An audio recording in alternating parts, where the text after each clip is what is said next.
En este día quiero contarte algo que Dios me ha revelado hace ya varios días atrás. Algo muy importante que quizás muchas veces las personas ignoran. Quizás vos que estás viendo este video lo ignores y no lo sabías, o simplemente lo sabías muy por encima. Algo que parece algo tan simple, tan sencillo, pero a la vez muchas veces no tomamos dimensión de lo que esto significaría, ¿no? Quiero hablarte en este día de lo que Cristo hizo por nosotros, por vos, por mí y por todo el mundo, ¿sí? Cristo básicamente murió por nosotros, por nuestros pecados. La palabra de Dios lo dice, fue ofrecido como una víctima por nuestros pecados. Estaba todo dentro del plan de Dios, ¿sí? Nada fuera de la voluntad, ya sea de Dios, ni de Cristo, ni del Espíritu Santo, es decir, ni del Padre, ni del Hijo, ni del Espíritu Santo. Todo fue conforme a lo planificado. Cristo vino con un propósito al mundo y lo cumplió de principio a fin. Fue la única persona que no tuvo pecado, la única persona justa en el mundo, ¿sí? Recordemos que Cristo, hay una fecha de concepción virginal, por así decirlo, hay una fecha de concepción donde Cristo nace, crece, ¿sí? Habla de la niñez y después comienza su misión, su discipulado, por así decirlo, su tarea como evangelizando, hablando de la palabra del reino de Dios a las personas a los 30 años. Pero la Biblia es clara cuando dice de que Cristo es antes de Abraham, es decir, Cristo vive desde el principio del mundo, desde la fundación del mundo. Cristo siempre vivió, ¿sí? Siempre, inclusive Cristo siempre existió, inclusive antes de Abraham, desde el comienzo del mundo, desde la fundación del mundo. Y en este día quiero contarte que tomes conocimiento y conciencia de que Cristo fue ofrecido como una víctima por nuestros pecados, pero nada fuera de la voluntad de Cristo. Es decir, muchos quizás piensan de que esa noche en Getsemaní, al pie del monte de los Olivos, cuando lo arrestaron a Jesús, que estaba con su discípulo, ¿sí?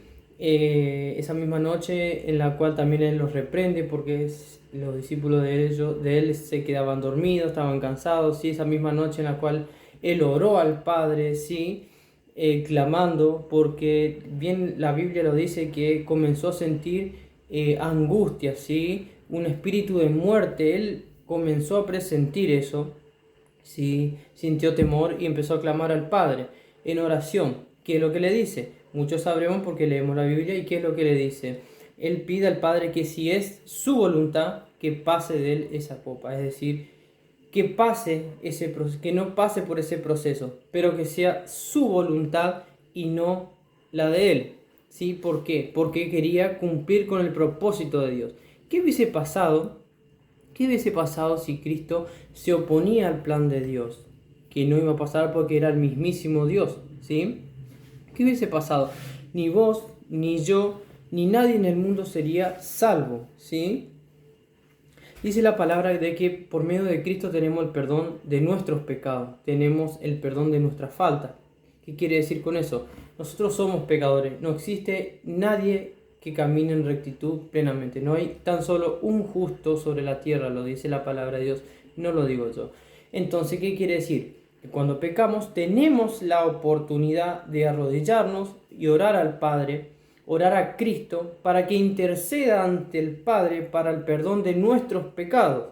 Eso significa de que Cristo murió por nosotros, porque muchos dicen, Cristo murió por nuestros pecados y gracias a Él tenemos vida, pero no saben el por qué sinceramente, ¿sí? Entonces, ¿qué es lo que quiere decir? Que Cristo murió por nuestros pecados, ¿sí? Hoy en día, gracias a su misericordia, tenemos el perdón de nuestros pecados y nuestras faltas, ¿sí? Dice la Biblia que aún estando enemistado con Dios, Él mismo mandó a su Hijo único para que por medio de su sangre derramada nosotros seamos perdonados de nuestros pecados. Fíjense el amor de Dios, el amor que te tiene a vos, que me tiene a mí, que nos tiene a todo el mundo. Fíjense cómo Dios amó al mundo de tal manera.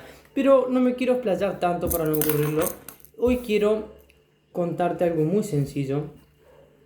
Dice en esa noche, Cristo lo dice, relata, de que cuando fueron a apresarlo y lo agarraron, ¿sí? Le reprochaban porque en realidad él reprendió, por así decirlo, a sus discípulos cuando quieren defenderlo. Pero le dice que no se inquieten porque realmente, si él quisiera, el Padre, es decir, Dios, podría haber puesto a su disposición más de 12 legiones de ángeles. Fíjense, ¿qué quiere decir con esto?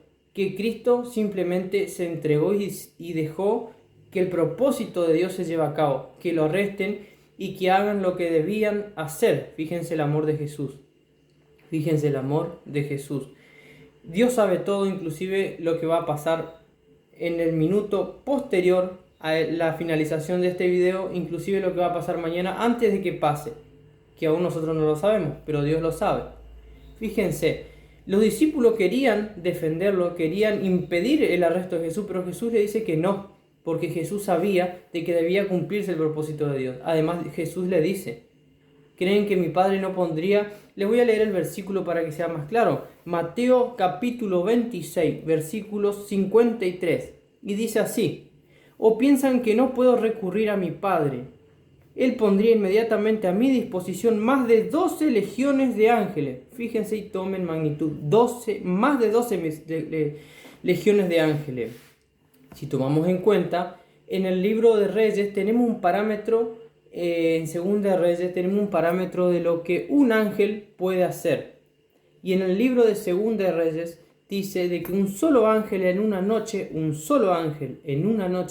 pudo aniquilar a 185.000 soldados. Uno solo, 185.000 soldados. Tomen en cuenta, si un ángel pudo aniquilar esa cantidad de personas, una legión es equivalente a 6.000 ángeles. Imagínense, una legión, 6.000 ángeles. A eso multiplíquenlo por 12, que en realidad Jesús dice más de 12 legiones, pero multiplíquenlo por 12. Hace referencia a 72.000 ángeles. Fíjense, imagínense todo, en ese momento, nosotros no tenemos ojos espirituales, pero en ese momento estaban todos preparados los ángeles, esperando para desenvainar su espada y acabar con toda la humanidad. Y la gente no sabe eso. Toma magnitud, es decir, en ese momento Dios podía haber acabado con toda la humanidad. 72.000 ángeles quizás más preparados para desenvainar su espada, ¿sí? Con tan solo una orden de Jesús. Todos estaban alrededor esperando la orden de Jesús. Que Jesús pida ayuda en ese momento. Hubiesen muerto todos, no solamente en esa región, sino hubiesen aniquilado todo el mundo. Toda la humanidad exterminada, toda la humanidad aniquilada en esa misma noche por una orden de Jesús. ¿Sí? Pero no lo hizo. No lo hizo porque Cristo te ama y vino a salvar, a quitar el pecado del mundo. La Biblia dice, Cristo no vino a buscar justos sino pecadores. Entonces, quiero que en este día tomen magnitud de lo que Dios hace y también tomen magnitud de que en esa misma noche podía haber terminado todo, absolutamente todo. Imagínense Cristo siendo apresado, siendo agarrado por un montón de soldados en esa noche y todos los ángeles alrededor esperando con sus espadas desenvainadas una orden de Jesús, una sola orden de Jesús. Y todo hubiese sido el fin. Fíjense el amor que Dios nos tiene. Que Cristo oró al Padre, pidió que si era su voluntad que pase de él esa copa, pero que sea su voluntad y no la de él. Fíjense. Así que te llamo a la reflexión en este día.